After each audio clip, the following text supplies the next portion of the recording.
Hello, everyone, and welcome back to the For Every Beautiful Body YouTube series. Today, I'm joined by Sophie, who is a 23-year-old fashion graduate based in Perth, Western Australia.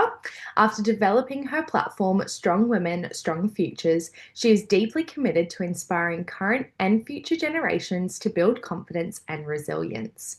She uses her experiences growing up to encourage others to dream big, take up space, and to be authentically themselves. Competing in IJM Australia, she hopes to bring her passion to this side of the world and own her story of personal development and growth.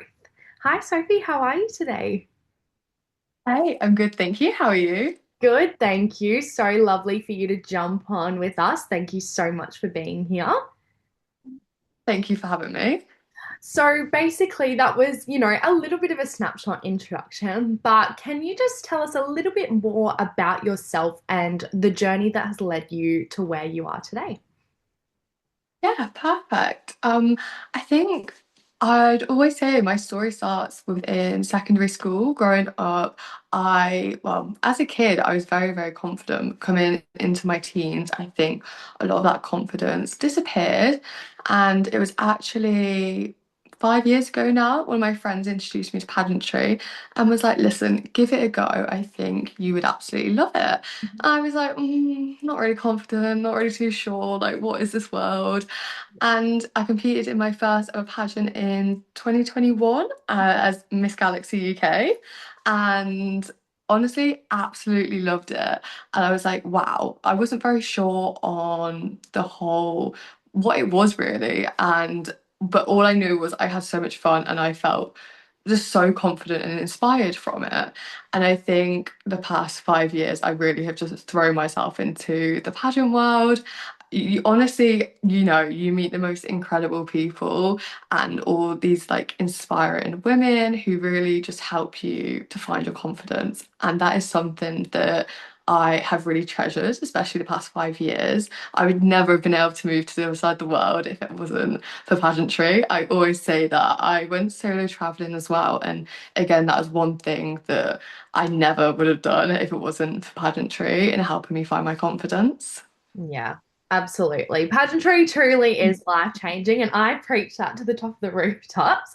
So, when we're talking about pageantry and what it means to both of us and what it's done for our confidence, um, it's quite often misunderstood though in the general public. So, what would you say to kind of those people, and how has competing actually helped you grow in confidence and embrace your authentic self? You mentioned that you never would have been able to, move to the other side of the world. Take us through a little bit about that journey of what it actually did for you.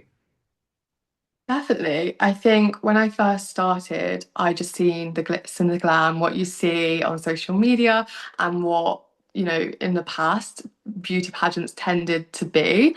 And I thought, I don't know how this is going to help my confidence being on stage in a bikini, but we'll see. And you know what? I think being thrown into that community, I was very much like, wow, everyone just accepted you for you, no matter your quirks, and you could just be your true self, and everybody accepted everybody's little quirks and embraced them. And I was very much like, oh, okay. And I think being able to have a platform that I could be very open with struggles that I face, especially around body image, and then seeing that actually I wasn't alone, that a lot of other girls have gone through that as well. And it was just a community that we could all talk about it openly, we could all learn from each other. And yeah, I genuinely just felt so welcomed.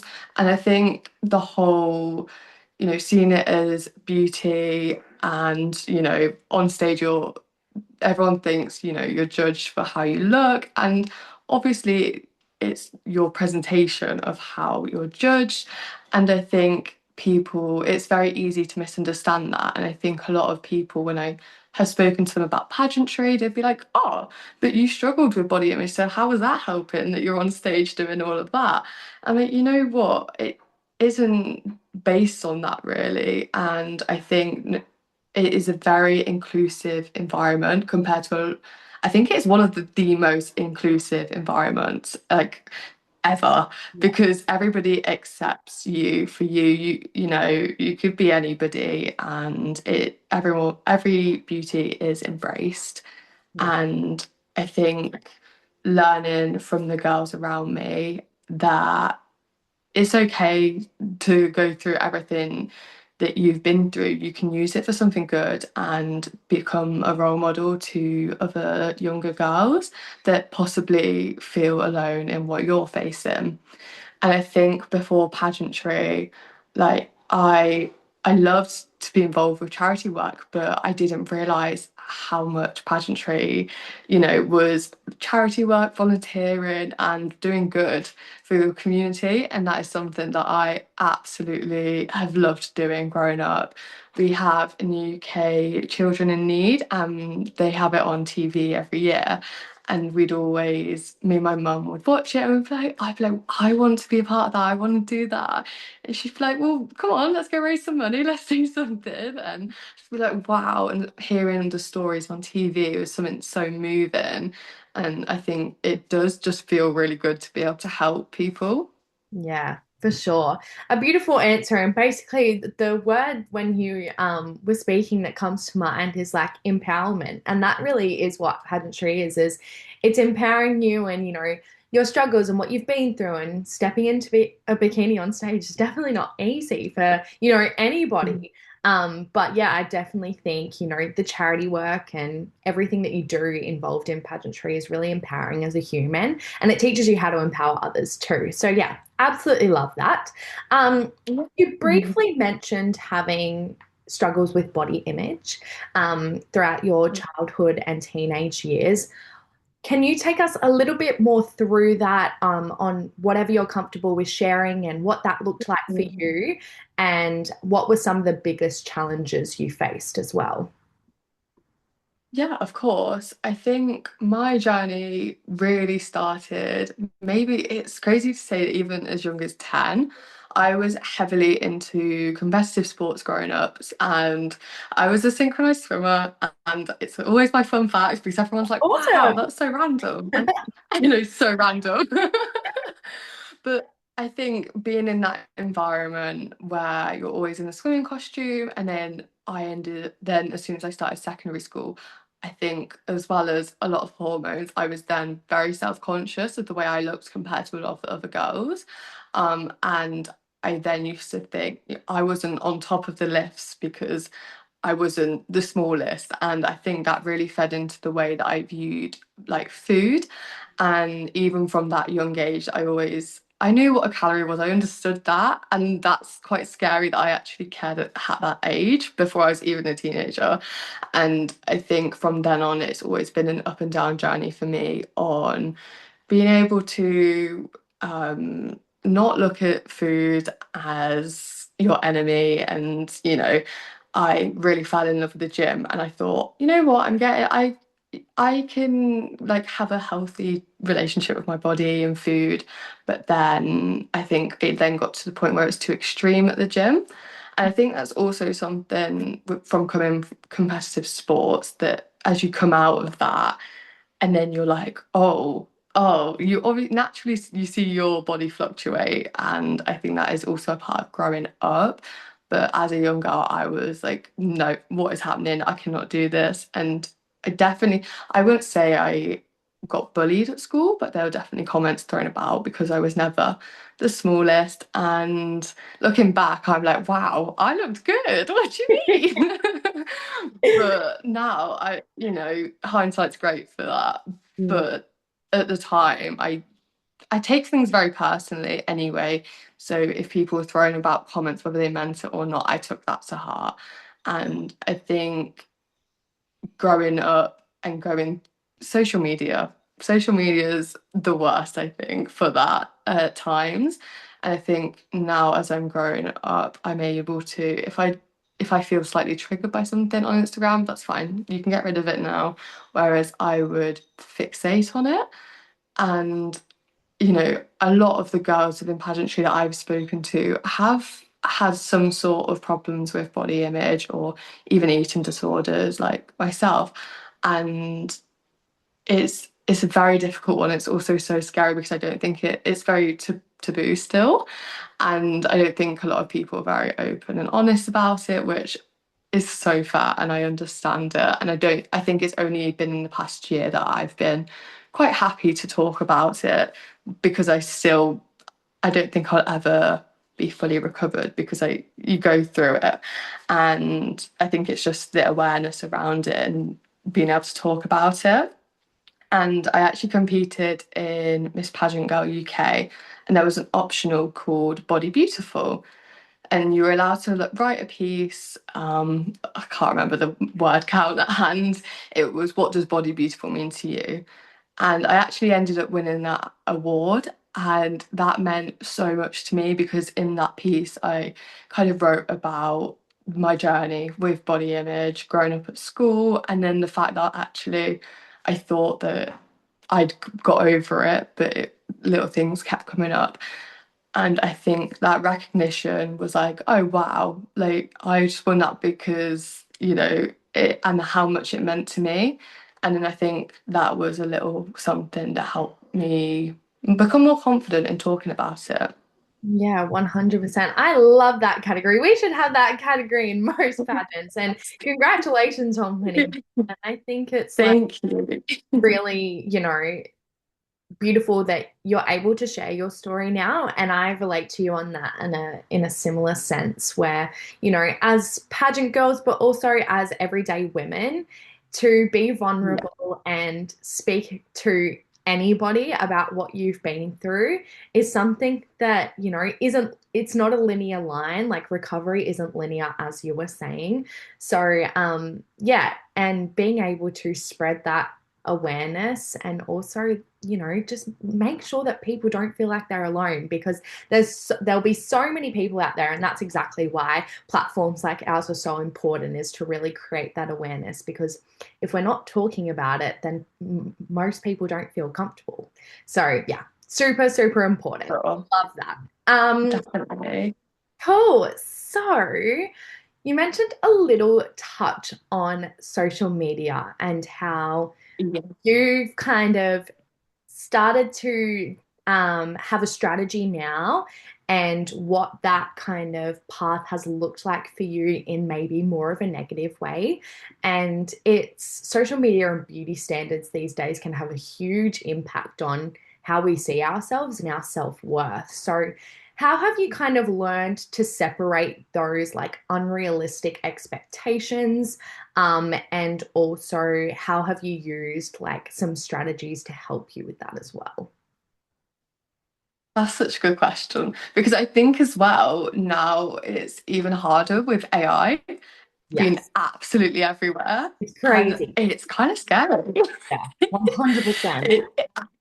It, that I think I'm still trying to figure it out myself, but I think I've, I don't know if you found this as well, that especially on TikTok and things, I think skinny talk has become very like trending. And I think things like that and Ozempic and all of the above together is very dangerous for younger people, especially because I think if I was growing up with the access to social media and seeing all these like influencers or celebrities that have all of a sudden just completely dropped, then I think it's very impressionable for young children. And so I think the access around social media, I know over here in Australia, there's now like an age limit, like ban for social media, 16 plus. which yes, and Yeah. I'm like, wow, that's amazing because personally I think that would have helped me so much. But yeah, for me, I'd say now if things come up that I'm like, oh, whoa, or if I see maybe an influencer that I follow that started promoting like skinny teas or things like that, it's very much like I'll be like, okay, unfollow, block. I don't want to see that. And I think it's having to be very cutthroat, that it's nothing personal on that person. I just personally, for me, it is slightly triggering. I think it's being you have to be very real with yourself. What you see on social media is curated by yourself and what you choose to follow. So you do have a choice on what you see, although there's ads that pop up all the time that you can't help, and that's okay. But I think kind of grounding yourself and realize, kind of remembering social media is just social media. It is not real life, and everyone has these big beautiful lives outside of social media, which I do find hard sometimes because I love a little TikTok. I love a reel, and I think being able to share like our platforms on social media is incredible, but then there's always going to be that negative side. So it's genuinely just about knowing your boundaries and being able to filter them out. Yeah, 100%. And I think what you said in the last question about there is that unfollow button there. And it's so Yeah. important that we know how to utilize an unfollow button just as much as we know how to utilize a follow button. And Yeah. I think it's something that we don't talk about enough is that there's always the No. option to block those things out of your life if it's not benefiting you. And I've talked about this with a few other guests about the social media ban coming in and kind of what we think about it. And everybody that I've spoken to that isn't in that under 16 range Yes. absolutely thinks it's so important and love it. Um, and I think, as you said, like being so young and impressionable and vulnerable and having, access to these things that can be positive once we know how to utilize them properly as young adults. But also knowing that there is that option to cut out that negative side is really important too. So yeah, For sure. social media is a big one and it's a big, kind of scary thing that we don't know where it's going to evolve to from now. But I think it's really important as a tool too, but it's just how we use it to benefit ourselves. So yeah, so, For so sure. amazing. Um, cool. So you mentioned that you have a platform, and I introduced it briefly about Strong Women, Strong Futures. So can you tell us a little bit about what your platform is, what inspired you to create it, and what message that you kind of hope people take away from it? Yeah, for sure. So I founded my platform originally called Here's to Strong Women in 2022, and it was mainly focused on empowering and inspiring women around the world to kind of learn from each other, like being able to build confidence to be in the outside world. However, more recently, I kind of wanted to rebrand and expand to involve young children from having the lived experience myself of growing up and struggling. I think it's so important to include young children in that bracket as well.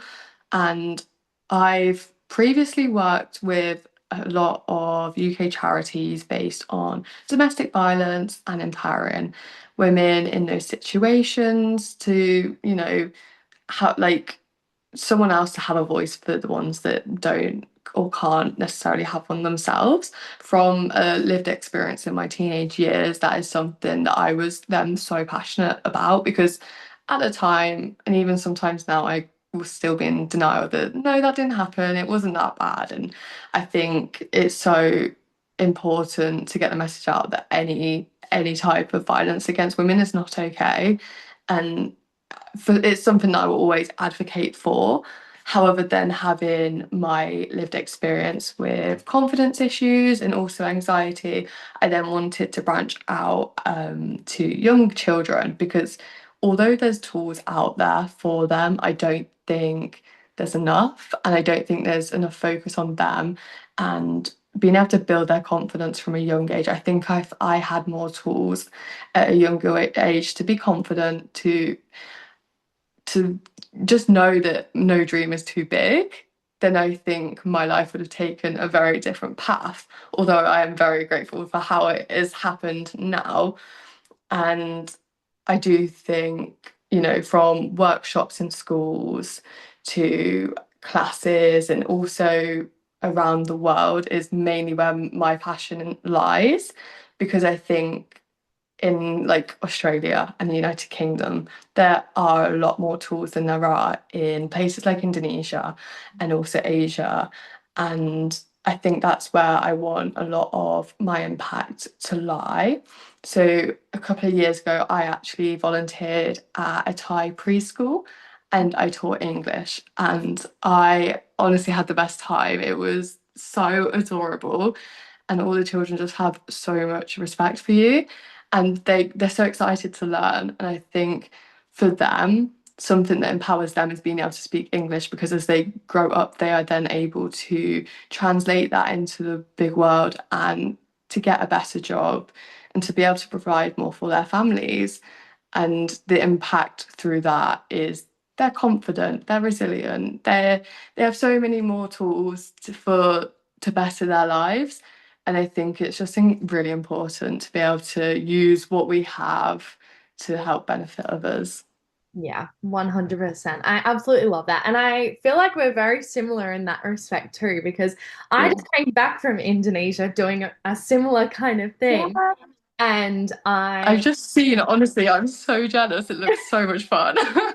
it was amazing, and I totally agree. Yeah. Like the children are just so respectful, humbled, grateful Mm. for what they have, but then giving them, some little extra tools, you just see their confidence really grow and they really see what's possible out there. So I love that that's your passion and what you're doing, because it's also mine. So love that.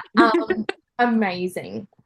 So, for somebody that is struggling with their body image and confidence right now or still healing, what is, if you could sum it up, what piece of advice would you give them based on what you've been through in your own lived experience?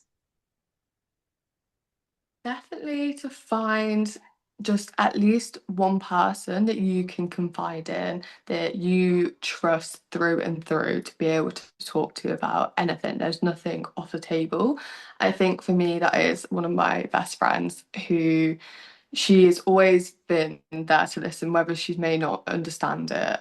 And, because personally she's not been through it herself, but someone that is able to give you the advice, to be completely honest with you, if you're doubting the way you're feeling or anything. I think just having that person to talk to, whether they have no idea and but just want to be there for you, it's extremely important. And I think I would love to be that for someone else as well if they needed. So just having someone, whether it be a friend, whether it be a family member or anybody, just anybody, it's so important.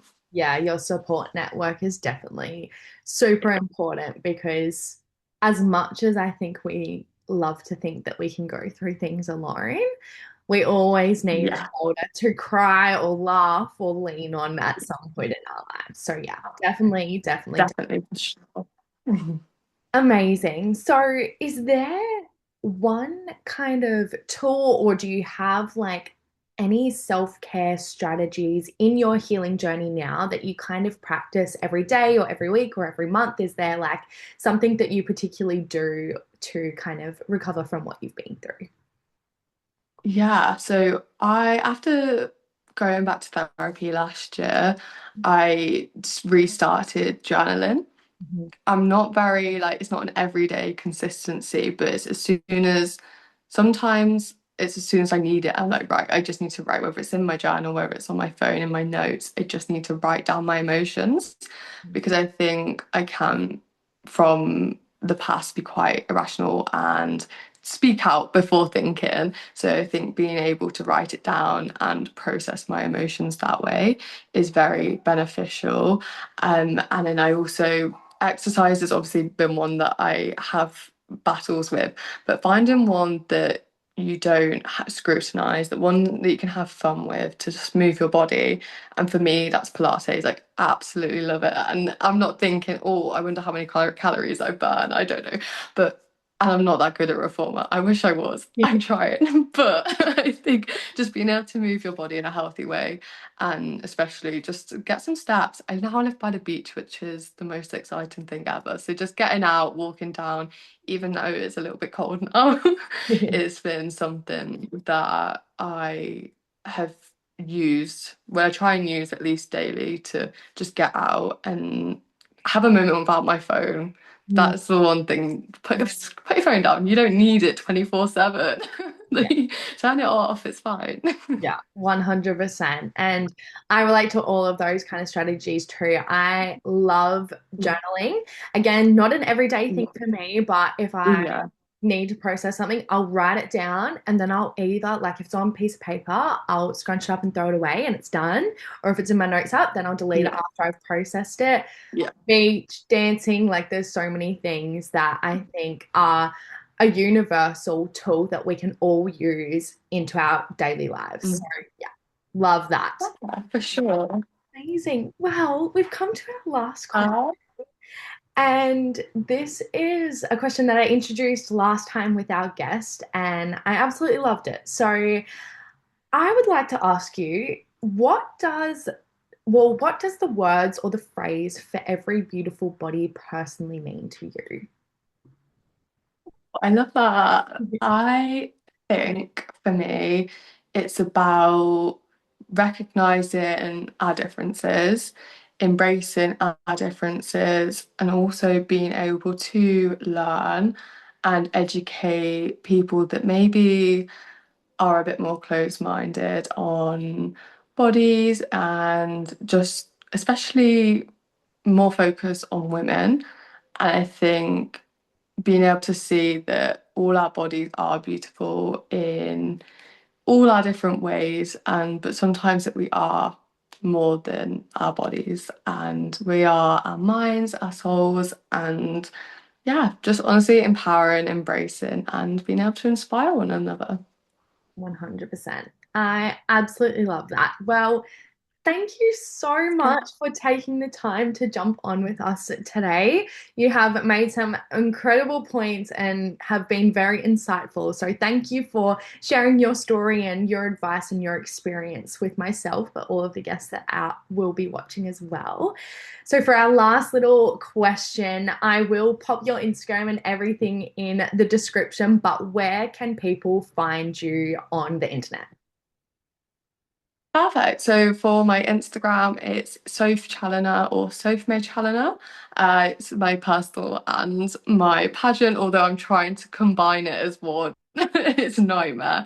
And also Strong Women, Strong Futures, because there are some very exciting things coming up. I do have a project that I'm working on, and yeah, so that is mainly where the exciting things will be. Amazing. Well, I can't wait to see what you end up doing in the future, and good luck with everything in your project and your pageant adventures. But so lovely to speak to you, and thank you so much again.